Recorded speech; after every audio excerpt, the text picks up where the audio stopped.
जवानी होती है लोगों, जवानी के नशे से, ताकत के नशे में चूर है।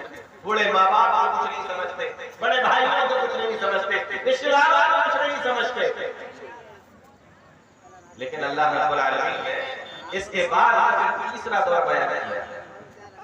अल्लाह फरमाता है सुम्मा जअल मिन बाद कुव्वतिन ज़ौफ़न व शैबा, लेकिन फिर ये जवानी का दौर भी बहुत दिनों तक नहीं रहता, फिर ये जवानी का दौर भी बहुत दिनों तक नहीं रहता।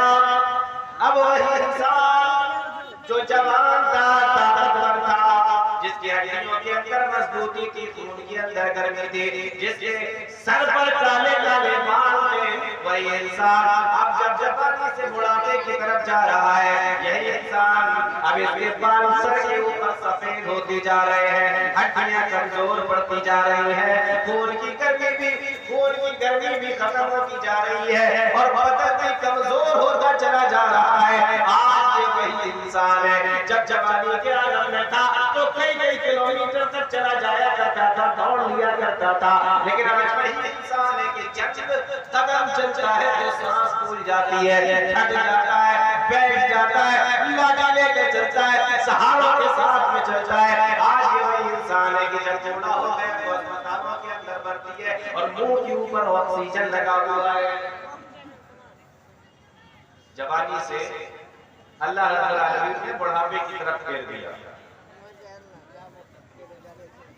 अब वही इंसान जो जरा जरा की बात पर लड़ता था, न माँ बाप की चलने देता था अपने सामने, न समाज के किसी इंसान की चलने देता था, जिसको अपनी जवानी पर और अपनी ताकत पर गुरूर था, अल्लाह रब्बुल आलमीन ने उसकी उस जवानी को खत्म कर दिया और अब उसको जवानी से बुढ़ापे की तरफ फेर दिया।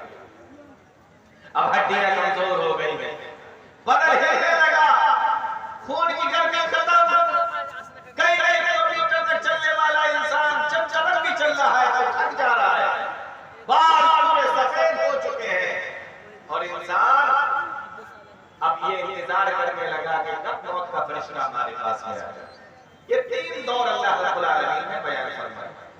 अब मैं यहाँ पर एक बात और बताता हूँ कि आखिर अल्लाह रब्बुल आलमीन ने तीन दौर क्यों बनाए इंसान की जिंदगी के? चार क्यों नहीं बनाए, दो क्यों नहीं बनाए, पांच क्यों नहीं बनाए, एक क्यों नहीं बनाया, तीन दौर क्यों बनाए? कुरान करीम की इसी आयत के अंदर उसका जवाब दिया गया। जवाब क्या है? फरमाया यखलुकु मा यशा, वो अल्लाह है, वो जो चाहे पैदा करे, वो जो चाहे पैदा करे, उसकी मर्जी। वो चाहे तो इंसान की जिंदगी के तीन दौर बनाए, वो चाहे तो दो दौर बनाए, वो चाहे तो पांच दौर बनाए। इंसान की जिंदगी को कितने मरहले में जिंदा रहना है, ये अल्लाह रब्बुल आलमीन का फैसला है। यखलुकु मा यशा, वो जो चाहे पैदा करे। कौन है उसको मशवरे देने वाला, कौन है उसे टोकने वाला, कौन है उसको बताने वाला, कौन है उसके कामों के अंदर टांग लगाने वाला, कौन है जाकर उसको मशवरे देने वाला। यखलुकु मा यशा, किसकी इतनी ताकत है जो अल्लाह रब्बुल आलमीन को जाके बता सके? कौन है जो अल्लाह को मशवरे दे सके? कौन है जो अल्लाह को उसके कामों के अंदर मना कर सके? फरमाया यखलुकु मा यशा, वो अल्लाह है, वो जो चाहे पैदा करे, जैसे चाहे पैदा करे। ये अल्लाह रब्बुल आलमीन की ताकत है। उसने चाहा कि तीन दौर बनाएंगे तो उसने तीन दौर बनाए। और आगे अल्लाह ने फरमाया वहुवल अलीमुल कदीर, वो जानने वाला है, वो जानता है कि उसको कितने दौर बनाना है। कदीर कह करके बताया कि वो कुदरत रखता है, ताकत रखता है कि उसको कितना बनाना है, कैसे बनाना है। तो पता ये चला इस आयत की रोशनी में इंसान की जिंदगी के अल्लाह रब्बुल आलमीन ने कितने दौर बनाए? तीन दौर। पहला दौर बचपन का, दूसरा जवानी का और तीसरा बुढ़ापे का। अब मैं आपसे एक बात पूछता हूं कि ये जो तीन दौर है, बचपना, जवानी और बुढ़ापा, इन तीन दौर में से बेहतरीन दौर कौन सा? क्या आप मुझे बता सकते हैं इन 3 दौर में से बेहतरीन दौर कौन सा है? बचपन, जवानी, बुढ़ापा? तो आपका जवाब होगा कि इन तीनों दौर में सबसे बेहतरीन दौर जवानी का दौर, बचपन का नहीं हो सकता। क्यों नहीं हो सकता?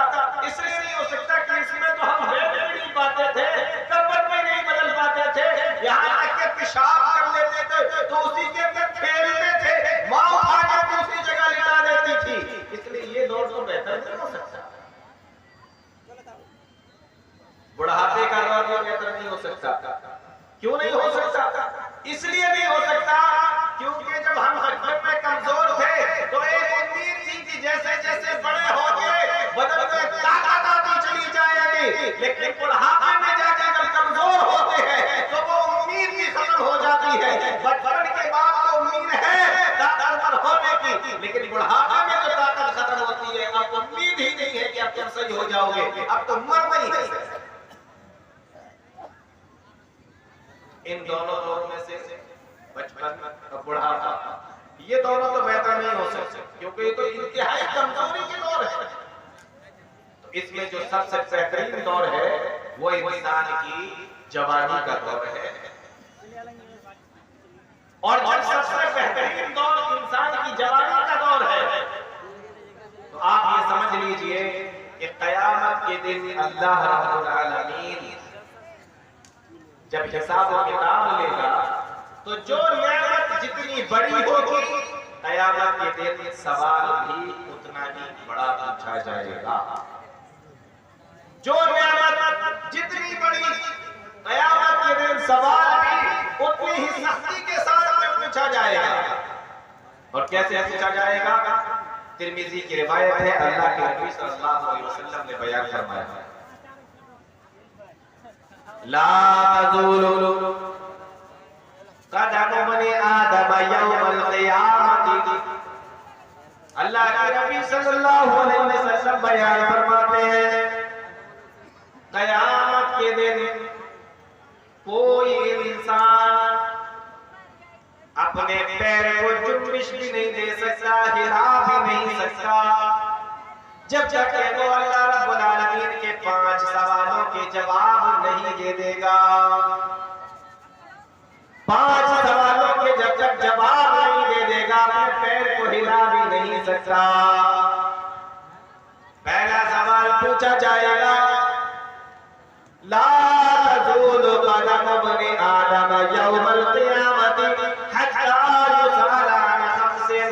5 सवालों के जवाब जब तक नहीं दे देगा अपने पैर को हिला भी नहीं सकता। अब एक बात यहाँ पर देखिए, अपने पैर को हिला भी नहीं सकता, ये नहीं कहा जा रहा है कि हटा भी नहीं सकता। हटाने में और हिलाने में फर्क होता है। आप एक जगह पर खड़े हुए हैं, आप वहां से हटकर दूसरी जगह पर आ गए, इसको कहते हैं हटना। अल्लाह रब्बुल आलमीन किसी को अगर अपने सामने खड़ा कर दे तो किसी के अंदर इतनी हिम्मत और इतनी ताकत है कि वो अपनी मर्जी से फिर उस जगह से हटकर दूसरी जगह खड़ा हो जाए। इतनी हिम्मत कर सकता है कोई? इतनी हिम्मत तो हो ही नहीं सकती। तो अल्लाह ताला ने हटना नहीं कहा, प्यारे नबी ने ये नहीं कहा कि हट नहीं सकता, बल्कि फरमाया हिल भी नहीं सकता। और हिलना तो ये है कि जैसे आपने देखा होगा रमजान के महीने में लोग तरावी पढ़ते हैं और जब पढ़ते पढ़ते थक जाते हैं, इमाम साहब पढ़ा रहे और ये तरावी में खड़े हुए हैं, पढ़ते पढ़ते थक गए, तो कभी कभी ऐसा होता है कि इंसान अपने सीधे पैर के ऊपर थोड़ा वजन दे देता है और उल्टे पैर को खाली छोड़ देता है, थोड़ा ढीला छोड़ देता है। जब उसको लगता है कि मेरा सीधा पैर थक गया तो उल्टे पैर के ऊपर वजन ज्यादा दे दिया और सीधे पैर को थोड़ा सा ढीला छोड़ दिया, तो उससे थोड़ी सी राहत मिल जाती है इंसान। कभी इस पैर पर वजन ज्यादा दे दिया और कभी इस वाले पैर पर वजन ज्यादा दे दिया, इससे राहत मिल जाती है। क़यामत के दिन इंसान अपने पैर को इतना भी नहीं कर सकता, कदर नहीं कर सकता। फरमाया जब तक के 5 सवालों का जवाब नहीं दे देगा, इतना भी नहीं। पहला सवाल उसमें पूछा जाएगा, अन उमरिही फीमा फना।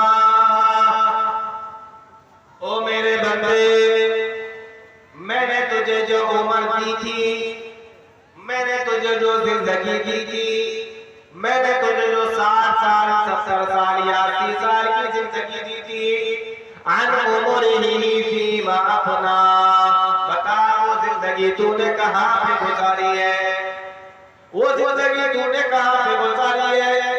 अपनी जिंदगी का हिसाब दो, बचपना कहां पे गुजार के आए हो, जवानी कहां पे गुजार के आए हो, बुढ़ापा तुमने कहां पे गुजारा है, अपनी जिंदगी का पूरा हिसाब दो। और आपको क्या लग रहा है, अल्लाह रब्बुल आलमीन बच्चा सा पूछेगा कि तुमने बचपना कहां पे गुजारा, तुमने जवानी कहां पे गुजारी, तुमने बुढ़ापा कहां पे गुजारा?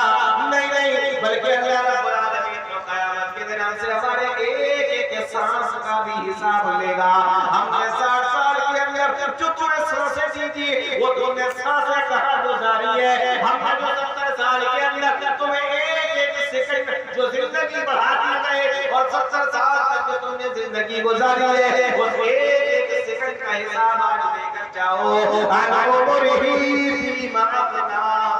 तुमने अपनी जिंदगी कहां पे गुजारी है, जिंदगी कहां गुजार के आए हो, पहले ये बताओ। आज हमारे उन बुजुर्गों को सोचना चाहिए जो बूढ़े हो गए लेकिन अभी तक मस्जिद नहीं आते। उन बूढ़ों को, उन बुजुर्गों को सोचना चाहिए जो आज भी ऐसे होटल में बैठे हुए मिलेंगे जहां पर टीवी लगी हुई हो, और चाय पीने के बहाने से कई कई घंटे तक होटलों में बैठे रहते हैं। मैंने खुद अपनी आंखों से देखा कितने ऐसे बूढ़े और बुजुर्ग टीवी लगी हुई है, टीवी के सामने बैठे हैं और टीवी का रिमोट उनके हाथ में है। मजाल है कि कोई जवान उनसे टीवी का रिमोट ले सके, वो खुद इतने बैठे हुए बिजी हैं टीवी देखने। आप सोचिए कि अब कोई दौड़ बचा नहीं, बुढ़ापे के बाद सीधे मौत है। 3 दौर अल्लाह रब्बुल आलमीन ने बनाए, और क़यामत के दिन फिर आपसे पूछा जाएगा कि आप क्या करते हैं, आप क्या करके जा रहे हो दुनिया से। उन बुजुर्गों को सोचना चाहिए, उन बूढ़ों को देखना चाहिए कि वो क्या करते। तो पहला सवाल ये पूछा जाएगा,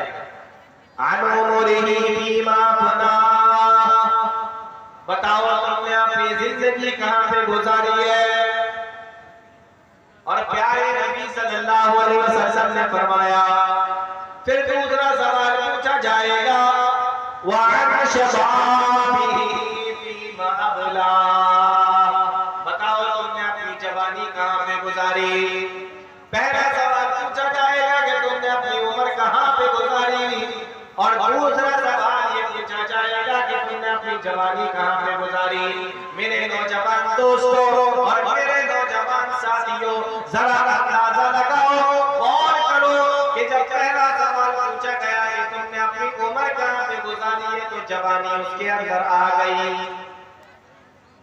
अगर ये पूछा जाए कि तुमने अपनी उम्र कहां गुजारी, तो बोलो जवानी उसके अंदर आ गई कि नहीं। उम्र के अंदर बचपना भी आ गया, जवानी भी आ गई, बुढ़ापा भी आ गया। अगर किसी से ये पूछा जाए आपने अपनी उम्र कहां पे गुजारी है, तो उसके अंदर तमाम चीजें आ गई। बचपना भी है, जवानी भी है, बुढ़ापा भी है, लेकिन उसके बावजूद भी जवानी अल्लाह रब्बुल आलमीन की नजर में इतनी अहम चीज है कि क़यामत के दिन अलग से सवाल पूछा जाएगा कि ऐ नौजवानों, बताओ तुमने अपनी जवानी को कहां पे गुजारा। जब सवाल यह हुआ कि उम्र कहां गुजारी, तो उसमें जवानी आ गई, बचपना भी आ गया, बुढ़ापा भी आ गया, लेकिन जवानी इतनी अहम चीज है मेरे नौजवान साथियों कि क़यामत के दिन अल्लाह रब्बुल आलमीन तुम्हारा, और दूसरा सवाल जो पूछ रहा है वो सिर्फ और सिर्फ इंसानी जिंदगी के 3 दौर, बचपन, जवानी और बुढ़ापा, इन 3 में सिर्फ एक हिस्से को पूछा जा रहा है, और वो जवानी का दौर है। जैसा कि मैंने आपको बताया था कि इन 3 दौर में सबसे बेहतरीन दौर इंसान की जवानी का दौर होता है। अल्लाह रब्बुल आलमीन अलग से उस चीज के बारे में सवाल शबाबिही फीमा अबला। बताओ तुमने अपनी जवानी कहां पे गुजारी है? मेरे नौजवान साथियों, क्या जवाब दोगे अल्लाह रब्बुल आलमीन के यहाँ? क्या बताओगे अल्लाह रब्बुल आलमीन के पास में जाकर कि तुमने अपनी जवानी को कहां पे गुजारा? क्या करते थे अपनी जवानी के दिनों में? क्या तुमने अपनी जवानी के दिनों में किया है? दोस्तों गौर करो, अल्लाह रब्बुल आलमीन जवानी के ताल्लुक से अलग से तुमसे सवाल करेगा। क़यामत के दिन अलग से पूछा जाएगा कि जवानी को कहां पे गुजार के आए हो? दुनिया में दो तरीके के जवान होते हैं, दो तरीके के नौजवान होते हैं। एक वो होते हैं जो अल्लाह की मर्जी के मुताबिक अपनी जवानी गुजारते हैं, अपनी जिंदगी गुजारते हैं, और एक नौजवान वो होते हैं जो अपनी मर्जी के मुताबिक जिंदगी गुजारते हैं। अल्लाह रब्बुल आलमीन को इन दोनों में से कौन से जवान पसंद है? अल्लाह की मर्जी के मुताबिक जिंदगी गुजारने वाले या अपनी मर्जी के मुताबिक जिंदगी गुजारने वाले?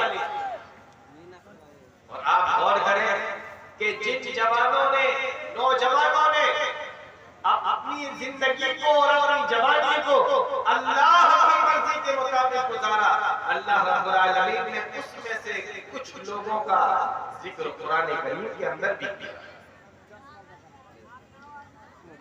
मैं आपको एक बड़ी हैरत वाली बात बताऊंगा।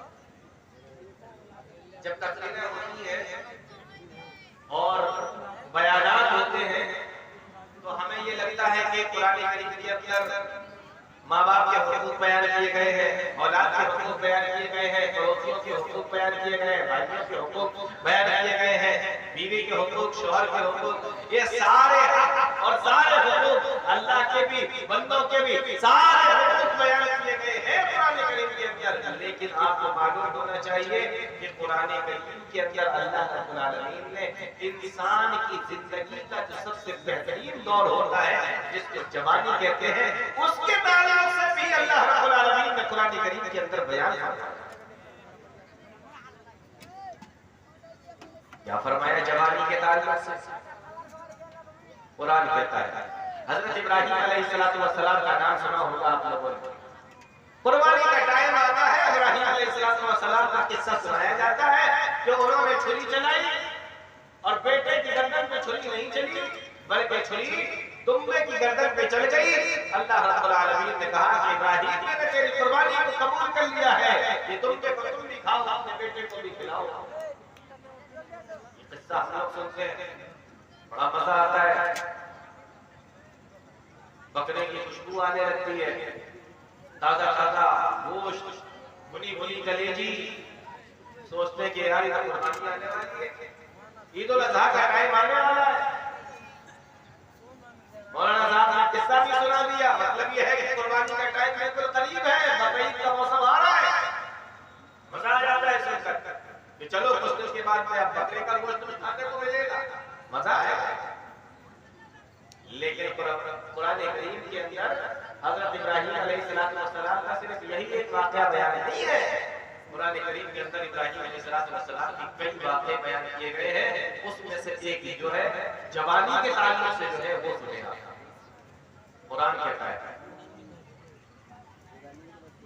कौन के लोग आए इकट्ठा होकर कहा इब्राहीम, हम जिनकी पूजा करते हैं, हम जिनकी इबादत करते हैं, तुम उनकी इबादत नहीं करते? नहीं, मैं तो सिर्फ एक अल्लाह को मानता हूं। हम तो सारे लोगों को भी, इन झूठे खुदाओं की माबूदों को भी हम रब मानते हैं। इब्राहीम अलैहिस्सलाम ने कहा, अच्छा, जो खुद बोल नहीं सकते, चल नहीं सकते, ले नहीं सकते, दे नहीं सकते, सुन नहीं सकते, नफा नुकसान के मालिक नहीं, तुमने उनको माबूद समझ रखा है। अच्छा ठीक है, देखो मैं क्या करता हूँ। सारे लोग गए, ईद का दिन आया, घूमने फिरने गए, टहलने के लिए गए। इब्राहीम अलैहिस्सलाम कुल्हाड़ी लेकर उस इबादत खाने के अंदर चले गए और जितने भी उनके झूठे माबूद रखे हुए थे सबको तोड़ फोड़ के बराबर कर दिया। सुना है ना, ये कुरान करीम बयान करता है। जब वो लोग लौट कर आए तो उन्होंने कहा, ये किसने किया? कुरान के अल्फाज में सुनो, कुरान ने क्या कहा? कुरान कहता है, समेना, कालू समेना